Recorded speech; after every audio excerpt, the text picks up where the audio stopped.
এই ভিডিওটি দেখার পর আমি নিজেই অনুতপ্ত হয়ে গেছি, আমার এহসাস হয়ে গেছে। হাসরের দিন বান্দার হিসাব কেমন হবে? ছাত্র যখন হুজুরকে প্রশ্ন করলো, হুজুর হাসরের দিন বান্দার হিসাব কেমন হবে, তখন হুজুর মুখে প্রশ্নের উত্তর না দিয়ে ডাইরেক্ট প্র্যাকটিক্যালি ছাত্রদেরকে বোঝালেন কত সুন্দরভাবে। ভিডিওটি দেখলেই আপনিও অনুতপ্ত হয়ে পড়বেন, আপনারও এহসাস হয়ে যাবে হাসরের বিচার কেমন হবে। আর সেটা কিভাবে বুঝাইলেন ভিডিওটি সম্পূর্ণ দেখেন। এই নাও 100 টাকা, আগামীকাল ছুটির দিন, তোমার যা মন চায় তাই কিনে কেটে খাবা। যাও। তাওহীদ, এদিকে আসো। এভাবেই প্রত্যেকটা ছাত্রকেই কাউকে 100 টাকা, কাউকে 80 টাকা, কাউকে 60 টাকা এভাবে দিতে দিতে লাস্ট মুহূর্তয় আব্দুর রহমান, এদিকে আসো।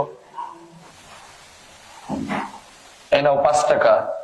এই 5 টাকা দিয়ে তোমার যা মনে চায় খাবার খেতে সেগুলো খাবা, ঠিক আছে? যাও। আসো এবার আলবি, আসো।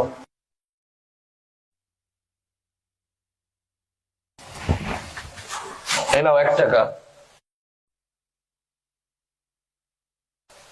1 টাকা দিয়ে তোমার যা খুশি, যা খেতে মন চায় তাই খাবে।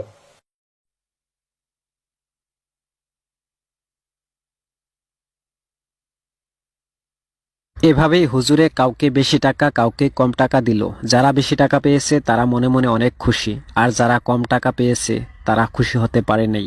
তারপর হুজুরে কি করলো দেখেন।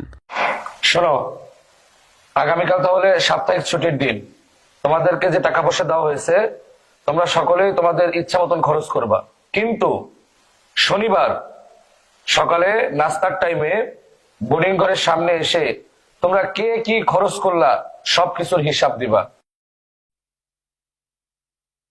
ঠিক আছে? তাহলে যাও। এভাবেই হুজুরের কথা মতো ছাত্ররা ছুটির দিন যার যে ইচ্ছা ওই মতে নিজে নিজে টাকা খরচ করলো।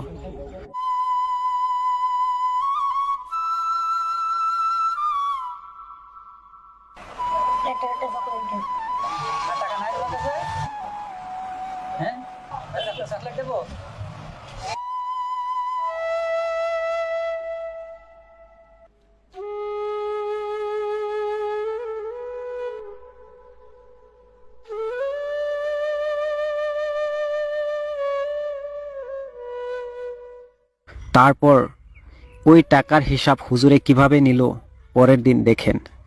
রিফাত, গতদিন যে তোমাকে টাকা দিয়েছিলাম সে টাকা কি কি খাইছো বলো? 100 টাকার হিসাব দাও। ওখানে না, আগুনের কড়াইয়ের উপর গিয়ে বলতে হবে।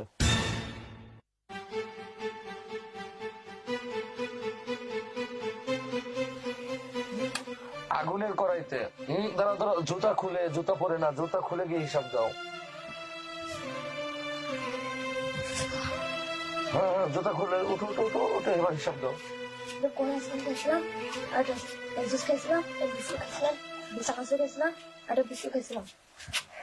হ্যাঁ যাও যাও, এখানে গিয়ে পানিতে তাড়াতাড়ি পাও দিয়ে ফেলো, পাও দিয়ে ফেলো, ঠান্ডা করো। তাওহীদ, তোমাকে 80 টাকা দিয়েছিলাম না, তুমি 80 টাকার হিসাব দাও। ওই আগুনের কড়াই থেকে হিসাব দাও। তাড়াতাড়ি যাও, যাও, জুতা খুলে যাও, জুতা খুলে যাও।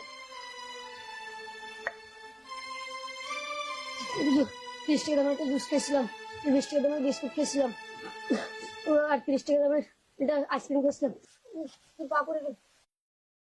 যাও যাও, ওই যে পাও দাও, পানি দিয়ে পাও দাও, তাতে ঠান্ডা করো, পা ঠান্ডা করো, দ্রুত দ্রুত যাও।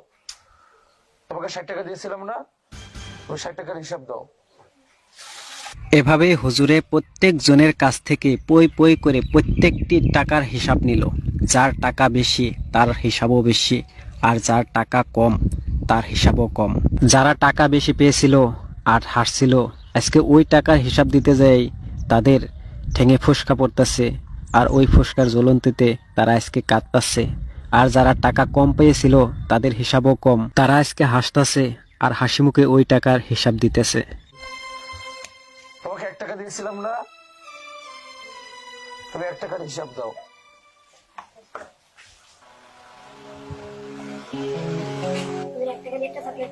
যাও যাও যাও, তাড়াতাড়ি ঠান্ডা পানি লাগাও, ঠান্ডা পানি লাগাও। লাগবে না? লাগবে না, এদিকে এসো। তোমার প্রশ্নের উত্তর পাইছো? জি হুজুর। এটা মাত্র হাসরের বিচারের নমুনা। এই দুনিয়ায় মানুষের অর্থ সম্পদ যত কম, তার হিসাব তত সহজ। আর মানুষের অর্থ সম্পদ যত বেশি, হিসাবও তত বেশি। তো প্রিয় দর্শক, ভিডিওটি থেকে কি বুঝতে পারলেন? দেখেন, আমাদের যতটুকু আছে ততটুকু নিয়ে আমরা সন্তুষ্টিত থাকতে পারি না। আমাদের আরো লাগে, মাটি, বাড়ি, গাড়ি, অর্থ সম্পদ যত হবে ততই আমাদের লাগে। কিন্তু আমরা একটা কথা চিন্তা করি না, যে একদিন হাসরের ময়দানে আমাদের প্রত্যেকটা অর্থ সম্পদের হিসাব দিতে লাগবে পই পই করে। তাই বলি, নিজের যা আছে তা নিয়ে সন্তুষ্টিত থাকেন। রিজিকের মালিক হলো আল্লাহ, আল্লাহর উপর ভরসা রাখেন।